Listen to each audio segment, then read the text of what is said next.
નમસ્કાર YouTube channel Nikesh Patel એજ્યુકેશનમાં સ્વાગત છે। જો મિત્રો તમે ચેનલ પર નવા હો તો ચેનલને સબસ્ક્રાઈબ કરો અને બેલ આઇકન પર ક્લિક કરો જેથી નવા આવનારા વિડીયોની માહિતી તમને મળતી રહે। પ્રકરણ 13 ગતિ અને સમય। પહેલો પ્રશ્ન છે, નીચેના દરેક પ્રશ્નના ઉત્તર માટે આપેલા વિકલ્પમાંથી સાચો વિકલ્પ શોધી તેનો ક્રમ અક્ષર પ્રશ્નની આપેલ ચોરસમાં લખો। પહેલો છે, નીચેના પૈકી કયું વર્તુળાકાર ગતિનું ઉદાહરણ છે? તો જવાબ આવશે એ, ફરતા પંખાની ગતિ। બીજો વિકલ્પ, નીચેના પૈકી કયો ઝડપનો એકમ નથી? તો જવાબ આવશે ડી, મીટર પ્રતિ સેકન્ડ વર્ગ। ત્રીજું, એક વાહન એની ઝડપ 36 કિમી પ્રતિ કલાક એટલે કે એચ એટલે કે અવર એટલે કલાક છે, જ્યારે બીજા વાહન બીની ઝડપ 36 મીટર પ્રતિ સેકન્ડ છે। તો નીચેના પૈકી કયું વિધાન સાચું છે? જવાબ આવશે બી, વાહન બીની ઝડપ વધુ છે। ચોથો વિકલ્પ, એક નેનો સેકન્ડ એ એક સેકન્ડનો કેટલામો ભાગ છે? તો જવાબ આવશે ડી, 1 અબજમો ભાગ। પાંચમું, 54 કિમી પ્રતિ કલાક ઝડપ એટલે કેટલા મીટર પ્રતિ સેકન્ડ ઝડપ? જવાબ આવશે બી, 15 મીટર પ્રતિ સેકન્ડ। છઠ્ઠો વિકલ્પ, રોકેટની ઝડપ 8 કિલોમીટર પ્રતિ સેકન્ડ છે અને કાચમાંની ઝડપ 8 સેમી પ્રતિ સેકન્ડ છે, તો રોકેટની ઝડપ કાચમાંની ઝડપ કરતાં કેટલા ગણી છે? તો જવાબ આવશે ડી, 1 લાખ ગણી। સાતમું, ઝડપ વિશેનું નીચેનામાંથી પૈકી કયું સૂત્ર સાચું છે? તો જવાબ આવશે બી, અંતર બરાબર ઝડપ ગુણ્યા સમય। આઠમું, એક ટ્રેન અચળ ઝડપે 15 મિનિટમાં 20 કિમી અંતર કાપે છે, તો તે સમયે તેની ઝડપ કેટલી છે? તો જવાબ આવશે ડી, 80 કિલોમીટર પ્રતિ કલાક।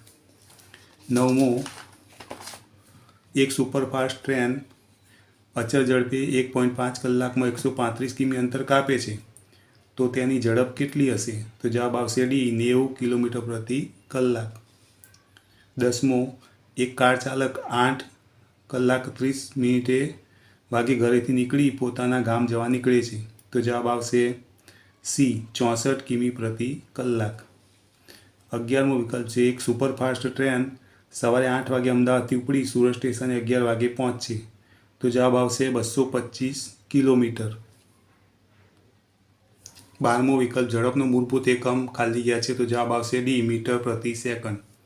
13મો વિકલ્પ, એક કાર 15 મિનિટ સુધી 40 કિમી પ્રતિ કલાકની ઝડપે અને ત્યારબાદ બીજી 15 મિનિટ સુધી 60 કિમી પ્રતિ એટલે કે કલાકની ઝડપે ગતિ કરે છે, તો કારે કાપેલું કુલ અંતર ખાલી જગ્યા છે? તો જવાબ આવશે 100 કિમી। પ્રશ્ન 2, ખાલી જગ્યા પૂરો।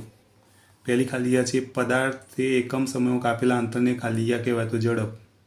બીજું, એક અમાસ પછી તરત આવતી બીજી અમાસના સમયગાળાને ખાલી જગ્યા કહે છે, તો જવાબ આવશે 1 માસ। ત્રીજું, લોલકને એક દોલન પૂર્ણ કરવા માટે લાગતા સમયને ખાલી જગ્યા કહે છે, તો જવાબ આવશે આવર્તકાળ।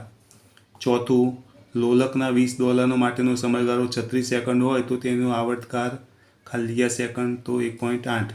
પાંચમું, અંતરનો મૂળભૂત એકમ ખાલી જગ્યા છે, તો જવાબ આવશે મીટર। છઠ્ઠું, તંદુરસ્ત પુખ્ત વ્યક્તિની આરામની અવસ્થામાં તેનું હૃદય 1 મિનિટમાં લગભગ 72 ધબકારા કરે છે। સાતમું, કાપેલું અંતર માપવા માટે વાહનોમાં વપરાતું સાધન ખાલી જગ્યા છે, તો ઓડોમીટર। આઠમું, એક ટ્રેનની અચળ ઝડપ 100 કિમી પ્રતિ કલાક છે, તો તે ટ્રેન 12 મિનિટમાં ખાલી જગ્યા કિમી અંતર કાપે, તો જવાબ આવશે 20। નવમું, અચળ ઝડપે ગતિ કરતા પદાર્થનો અંતર સમયનો આલેખ ખાલી જગ્યા મળે છે, તો સુરેખા। 10મું, 18 કિમી પ્રતિ કલાકની અચળ ઝડપે જતો સાયકલ સવાર 1 સેકન્ડમાં ખાલી જગ્યા મીટર અંતર કાપે, તો જવાબ આવશે 5। પ્રશ્ન 3, નીચેના પ્રશ્નોના માત્ર ઉત્તર લખો। પહેલું છે, હિંચકાની ગતિ કયા પ્રકારની છે? તો જવાબ આવશે આવર્ત ગતિ। 2, ચકડોળમાં બેઠેલી છોકરીની ગતિ કયા પ્રકારની છે? તો જવાબ આવશે વર્તુળાકાર ગતિ। 3, ઝાડ પરથી પડતા ફળની ગતિ કયા પ્રકારની છે? તો જવાબ આવશે સુરેખ ગતિ। 4, કારની અચળ ઝડપ 70 કિમી પ્રતિ કલાક છે, તો કાર 30 મિનિટમાં કેટલું અંતર કાપે? જવાબ આવશે 35 કિમી। 5, એક ટ્રેન અચળ ઝડપે 40 મિનિટમાં 36 કિમી અંતર કાપે છે, તો તેની ઝડપ કેટલી ગણાય? તો જવાબ આવશે 54 કિમી પ્રતિ કલાક। 6, વાહનોમાં ઝડપ માપવા માટે વપરાતા સાધનનું નામ જણાવો, તો જવાબ આવશે સ્પીડોમીટર। 7, દોડની સ્પર્ધામાં ટૂંકો સમયગાળો માપવા વપરાતી ખાસ પ્રકારની ઘડિયાળ કઈ છે? તો જવાબ આવશે સ્ટોપ વોચ। 8, એક વાહનની ઝડપ 15 મીટર પ્રતિ સેકન્ડ છે અને બીજા વાહનની ઝડપ 15 કિમી પ્રતિ કલાક છે, તો કયા વાહનની ઝડપ વધુ કહેવાય? તો જવાબ આવશે પહેલા વાહનની. 9 નંબર, પદાર્થ 1 મિનિટમાં 1 કિમી અંતર કાપે તો તે પદાર્થની કિમી પ્રતિ કલાકમાં ઝડપ કેટલી થાય? તો જવાબ આવશે 60 કિમી પ્રતિ કલાક. 10 અંતર સમયના આલેખમાં y અક્ષ પર કઈ ભૌતિક રાશિને દર્શાવવામાં આવે છે? તો જવાબ આવશે અંતર. પ્રશ્ન 4, નીચેના વિધાનોમાંથી ખરા વિધાન સામે સાચાની અને ખોટા વિધાન સામે ખોટાની નિશાની કરો. તો પહેલું છે સાદા લોલકનો આવર્તકાળ તેની લંબાઈ પર આધાર રાખતો નથી, તો ખોટું. 2, સાદા લોલકના ગોળાને થોડાક અંતરે કે સહેજ વધારે અંતરે એક બાજુ લઈને મુક્ત કરવામાં આવે તો પણ તેના આવર્તકાળમાં ફેર પડતો નથી, તો સાચું. ત્રીજું, સમયનું મૂળભૂત એકમ કલાક છે, તો ખોટું. 4, વાહને કાપેલું અંતર 50 કિલોમીટર છે તો તેને 50 કિમી kms એટલે કિલોમીટર સેકન્ડ લખાય, તો ખોટું. 5મું, સાદા લોલકના નિયમો ગેલિલિયોએ શોધ્યા, તો સાચું. 6, સાદા લોલકને 20 દોલન કરવા લાગતા સમયને તેનો આવર્તકાળ કહે છે, તો ખોટું. 7, આપેલ લંબાઈના લોલકને 1 દોલન પૂર્ણ કરવા માટે હંમેશા સમાન સમય લાગે છે, તો સાચું. 8, સમયનો મૂળભૂત એકમ સેકન્ડ છે, તો સાચું. 9, દરેક પદાર્થ અચળ ઝડપે ગતિ કરે છે, તો સાચું. 10, બે શહેરો વચ્ચેનું અંતર કિલોમીટરમાં માપવામાં આવે છે, તો ખોટું. 11, આપેલા લોલકનો આવર્તકાળ અચળ હોતો નથી, તો ખોટું. પ્રશ્ન 5, નીચેના પ્રશ્નોના એક વાક્યમાં ઉત્તર લખો. પહેલો પ્રશ્ન છે, લોલકવાળા ઘડિયાળ પ્રચલિત ન હતા ત્યારે સમયના માપન માટે શાનો ઉપયોગ થતો હતો? તો જવાબ આવશે લોલકવાળા ઘડિયાળ પ્રચલિત ન હતા ત્યારે છાયાયંત્રો, જળઘડી અને રેતઘડી જેવા સાધનોનો ઉપયોગ થતો હતો. બીજો પ્રશ્ન, સાદું લોલક કોને કહેવાય? તો જવાબ છે દ્રઢ આધાર પરથી દોરી વડે ધાતુના નાના ગોળાને લટકાવવાથી બનતી રચનાને સાદું લોલક કહે છે. 3, લોલકનું એક દોલન પૂર્ણ થયું ક્યારે કહેવાય? તો જવાબ છે લોલકના ગોળાના એક તરફના મહત્તમ સ્થાનાંતર એથી બીજી બાજુના મહત્તમ સ્થાનાંતર બી સુધીની ગતિ બાદ તે પાછો પ્રથમના મહત્તમ સ્થાનાંતર એ બિંદુએ પાછો ફરે તેને લોલકનું એક દોલન પૂર્ણ થયું કહેવાય. પ્રશ્ન 4, અંતર સમયના આલેખમાં x અક્ષ પર કઈ રાશિ દર્શાવવામાં આવે છે? તો જવાબ આવશે અંતર સમયના આલેખમાં x અક્ષ પર સમય દર્શાવવામાં આવે છે. 5મો પ્રશ્ન, જાણીતું છાયાયંત્ર ક્યાં આવેલું છે? તો જવાબ છે જાણીતું છાયાયંત્ર દિલ્હીના જંતર મંતરમાં આવેલું છે. 6થો પ્રશ્ન, એક દિવસની કેટલી સેકન્ડ થાય? તો જવાબ છે એક દિવસની 86,400 સેકન્ડ થાય.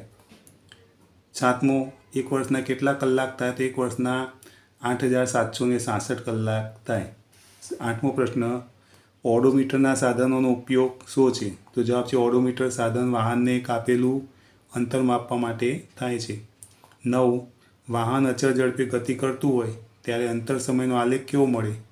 તો જવાબ છે વાહન અચળ ઝડપે ગતિ કરતું હોય ત્યારે અંતર સમયનો આલેખ સુરેખ મળે. 10, લોલકની લંબાઈ વધારવામાં આવે તો તેના આવર્તકાળમાં શું ફેરફાર થાય? તો જવાબ છે લોલકની લંબાઈ વધારવામાં આવે તો તેનો આવર્તકાળ વધે છે. 11, એક સ્કૂટર સવાર 30 કિમી પ્રતિ કલાકની ઝડપે ગતિ કરે છે તો તેણે 20 મિનિટમાં કેટલું અંતર કાપ્યું હશે? તો જવાબ આવશે કાપેલું અંતર બરાબર અંશમાં 20 લેવાના છેદમાં 60 લેવાના. મિનિટ અને કલાકની આપણે 60 મિનિટ લેવાની, તો કલાક ગુણ્યા 30 કિમી. અહીંયા છેદ ઉડશે 30 દુ 60 એટલે બે વચ્ચે અહીંયા 20 હોય 10 દુ 20, બે છેદ ઉડે જવાબ આવશે 10. તો જવાબ આવશે 10 કિમી એટલે કે 10 કિલોમીટર. પ્રશ્ન 6, વ્યાખ્યા આપો. પહેલી વ્યાખ્યા છે સાદું લોલક તો દ્રઢ આધાર પરથી દોરી વડે ધાતુના નાના ગોળાને લટકાવવાથી બનતી રચનાને સાદું લોલક કહે છે. બીજી વ્યાખ્યા, લોલકનો આવર્તકાળ તો લોલકને એક દોલન પૂર્ણ કરવા લાગતા સમયને તેનો આવર્તકાળ કહે છે. ત્રીજી વ્યાખ્યા, ઝડપ તો પદાર્થે એકમ સમયગાળામાં કાપેલા અંતરને પદાર્થની ઝડપ કહે છે. જો મિત્રો તમને આ વિડીયો ગમે તો વિડીયોને લાઇક કરો, કમેન્ટ કરો, શેર કરો અને ચેનલને સબસ્ક્રાઈબ